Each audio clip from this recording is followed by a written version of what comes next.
Hello दोस्तों, welcome to our channel. और chapter हमारा हिस्ट्री का first chapter, the rise of nationalism in Europe.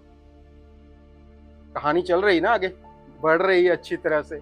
अच्छा, हम दो काम करेंगे। कहानी तो चलो हम समझ ही रहे हैं, जैसे जैसे आगे बढ़ रही है हम लोग भी साथ चलते जा रहे हैं, लेकिन इसका थीम डिस्कस करना भी बहुत जरूरी है ना। अगर आपको किसी चीज का मतलब ही नहीं पता तो फिर फायदा क्या। क्योंकि बीच में कुछ ऐसे वर्ड्स आएंगे, ऐसी मूवमेंट्स आएंगी, उसके बारे में डिस्कस करना बहुत जरूरी है।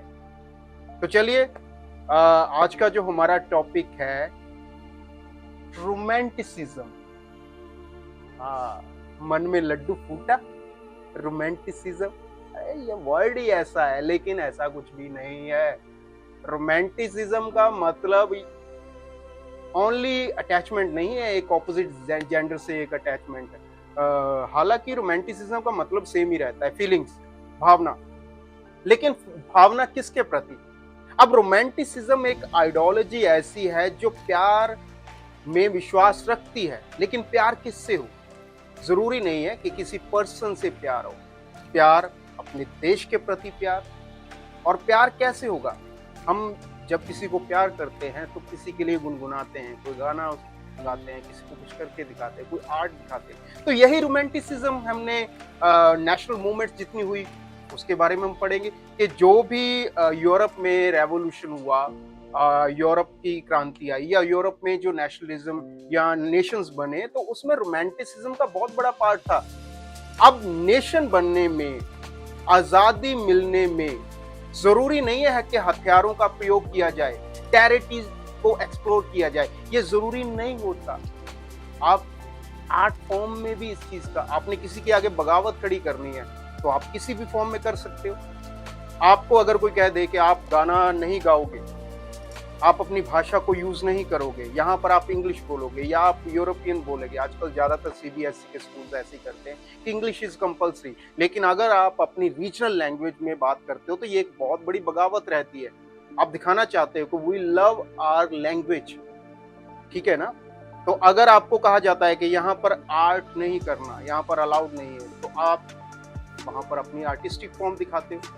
तो यहाँ पर नेशनलिज्म, सॉरी, रोमांटिसिज्म का मतलब है आर्ट, पोइट्री, कल्चर, लैंग्वेज के अपने। आप जैसे हम मान लो हम लोग इंडियंस हैं, तो इंडियंस जब बेशक अलग अलग स्टेट्स में रहते हैं तो अपने अपने स्टेट से प्यार होता है, लेकिन जब भी हिंदुस्तान पाकिस्तान का मैच होता है तो हम लोग हिंदुस्तानी हो जाते हैं। मतलब वहां पर क्रिकेट से प्यार करना अपने देश से प्यार करना है, या अपने देश को प्यार करना मतलब क्रिकेट से प्यार करना है। तो that is called the romanticism.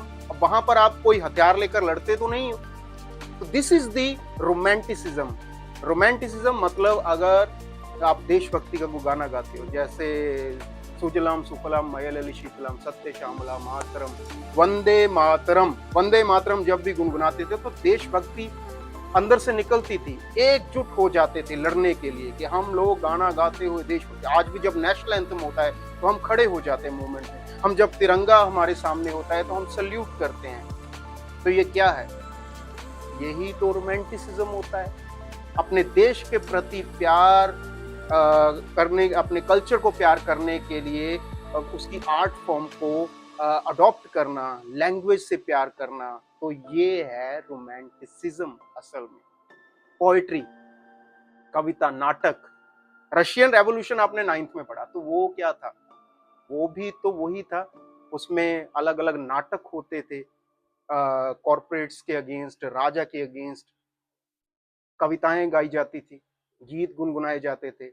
जैसे फ्रेंच रेवोल्यूशन में भी हमने देखा कि लॉ मर्सिलेस गाते हुए जो फौज जा रही है, फोर्सेस जा रही है, तो ये रोमांटिसिज्म था।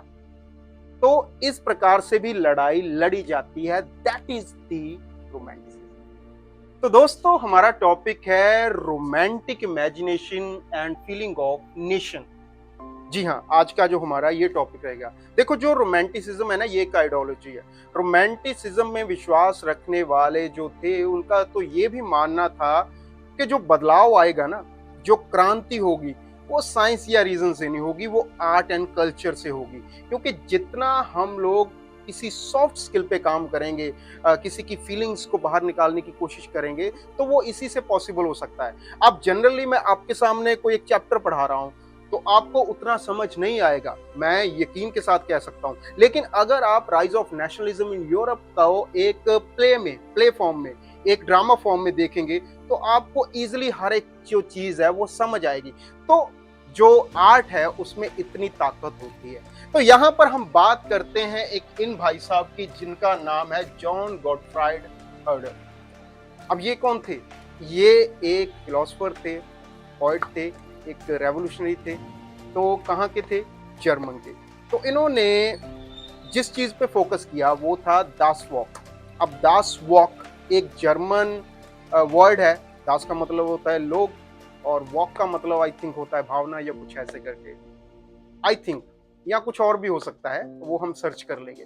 तो जो वॉक्स वोगन, मेरे ख्याल से वो जर्मन की एक गाड़ी है ना, वॉक्स वोगन चलिए। तो दास वॉक इन्होंने कहा। अब दास वॉक क्या था? इनका ये मानना था कि अगर आपको लोगों में, अपने लोगों को एक साथ इकट्ठा करना है, अगर हमने जर्मनी को इकट्ठा करना है, जर्मनी को एक बनाना है, तो हम लोगों को इकट्ठा करना पड़ेगा। कैसे? बड़े बड़े लेक्चर देकर तो इकट्ठे किया नहीं जा सकता, या उनको कह दो हथियार पकड़ा दो तो वो लड़ने के लिए रेडी हो जाएंगे, नहीं। उनको कैसे हम एकजुट कर सकते हैं? उनको लैंग्वेज के साथ जोड़कर, उनको हमारे जर्मन कल्चर के साथ जोड़कर, हम लोग उनमें आर्टिस्टिक वे से भावना उत्पन्न करेंगे, तब जाकर जो है जर्मन यूनिफाई हो पाएगा। तो this was the type of romanticism. तो अब बात करेंगे हम उस टॉपिक के बारे में जो हमने लास्ट वीडियो में भी कहा था कि हम उसके बारे में बात करेंगे। जी हाँ, ये स्टोरी है पोलैंड की।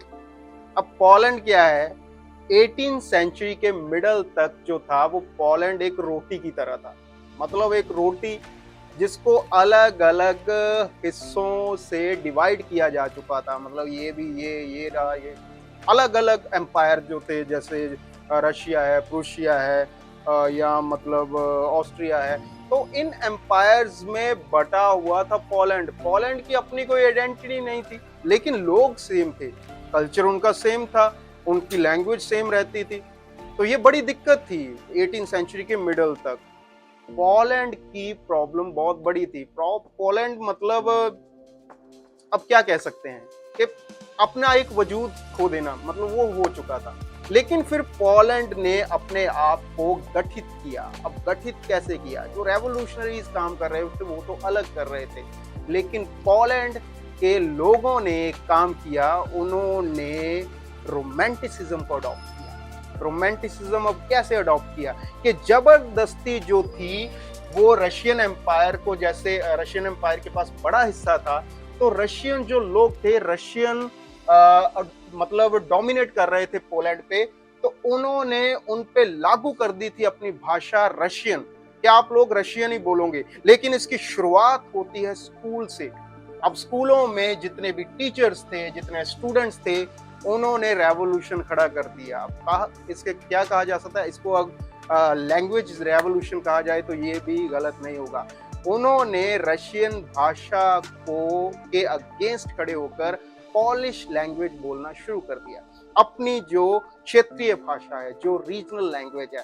तो ऐसे ही मतलब करते करते उनकी जो मतलब जैसे कल्चर को दिखाते दिखाते, तो कल्चर ने भी उन लोगों को इकट्ठा किया, और फिर समय पड़ते ही उन किंगडम्स को, एम्पायर्स को, पोलैंड को छोड़ना पड़ा। और आज जो है पोलैंड एक डेमोक्रेटिक कंट्री है अपने आप में। तो ये इतना ही आपका पार्ट है। इसमें एक चीज और ऐड करना चाहेंगे, एक नाम है बहुत बड़ा, कैरोल करपिंस्की। अब ये कैरोल करपिंस्की कौन था? ये पोलैंड का एक रेवोल्यूशनरी था, मतलब रोमांटिसिज्म वाला जो बंदा था। रोमांटिसिज्म को इसने अडॉप्ट किया था, और इसने अपने ओपेरा, अपने सॉन्ग्स, अपने प्ले ड्रामाज, तो ये चीज़ों से पोलैंड के लोगों में एक एनलाइटनमेंट पैदा की, एक फीलिंग, जो नेशन की फीलिंग है वो पैदा की, जिससे लोग इकट्ठा हुए और पोलैंड को आज़ाद करवाने में सक्षम रहे। तो दोस्तों, आज का जो हमारा टॉपिक था, बड़ा कमाल का टॉपिक था, romanticism and the feeling of nation या नेशनल फीलिंग। तो इतना ही टॉपिक है। आज के लिए हम लोग इजाज़त लेते हैं। फिर जो नेक्स्ट है हमारा, हंगर एंड पॉपुलर रिवॉल्ट, क्योंकि स्ट्रगल जो है अब कैसे निकलता है, अब एक तो है जो हमने रोमांटिसिज्म पढ़ा, एक रेवोल्यूशन, दूसरा हथियारों वाला रेवोल्यूशन, और एक भूख से भी रेवोल्यूशन निकलता है कि हम लोग भूखे मर रहे हैं, अब हमारे पास कुछ भी नहीं है तो क्या है, रिवॉल्ट कर दो। तो वो हम चीजें पढ़ेंगे नेक्स्ट वीडियो में। आज के लिए इतना ही, तो इजाजत लेते हैं। लेकिन जाते जाते आप लोगों से वही गुजारिश कि अगर आपको हमारी वीडियोस अच्छी लगती है तो कृपया हमारी वीडियोस को लाइक कीजिए। आप लाइक नहीं करते तो लाइक कीजिए, इससे काफी हौसला मिलता है एक टीचर को। और हमारे चैनल को सब्सक्राइब करना मत भूलिए। अगर आप सब्सक्राइब करोगे तो कोई भी लेटेस्ट वीडियो आपके चैनल पे पहुंच जाएगी। तो दोस्तों इजाजत लेते हैं, धन्यवाद।